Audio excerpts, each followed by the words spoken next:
Hello. So ఇప్పుడు second question, 150ని prime factors లాగా రాయాలి.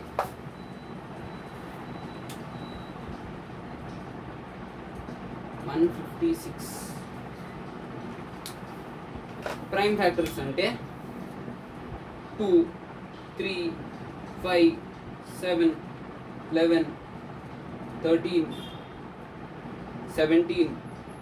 ఇవి ఏం నెంబర్స్ అంటే ఓన్లీ ఇప్పుడు ఈ 2 ఉంది, 2 ఇంటూ 1 జా ఒకటి వస్తుంది, 1 ఇంటూ 2 జా ఒకటి వస్తుంది. ఈ రెండు కాకుండా ఇంకేదైనా టేబుల్లో వెళ్తుందా? ఇది ఏ టేబుల్లో వెళ్ళదు. ఇవన్నీ నెంబర్స్ కూడా అంతే. 17 అంతే, 17 ఇంటూ 1, 1 ఇంటూ 17.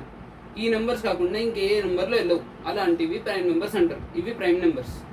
ఓన్లీ ఇవే యూజ్ చేసి దీన్ని ఎలాబరేట్ చేయడం అంటే ప్రొడక్ట్ ఆఫ్ ప్రైమ్స్ రాయడాన్ని అది చేయమని అడిగిల్లు. ఇప్పుడు 156 ఉంది. 2 టేబుల్లో 156 ఎప్పుడు వస్తుంది? 2 ఇంటూ 7 జా 14, 16 మిగులుతుంది, 8 జా 78. 2 టేబుల్లో 78, 2 3 జా 6, 2 3 జా 6, 18, 9 జా 18. ఇప్పుడు 39 ఉంది. ఇది 2 టేబుల్లో రాదు, ఎందుకు? లాస్ట్ నెంబర్ ఆడ్ కాబట్టి. ఇప్పుడు దీనికి 3 టేబుల్ వాడచ్చా? 3 కూడా ప్రైమే కదా, 3 టేబుల్ వాడుతున్నాం.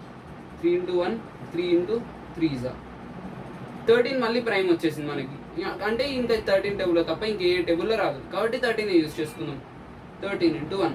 ఇప్పుడు 156 ఎట్లా రాయొచ్చు అంటే 156 is equal to 2 into 2 into 3 into 13.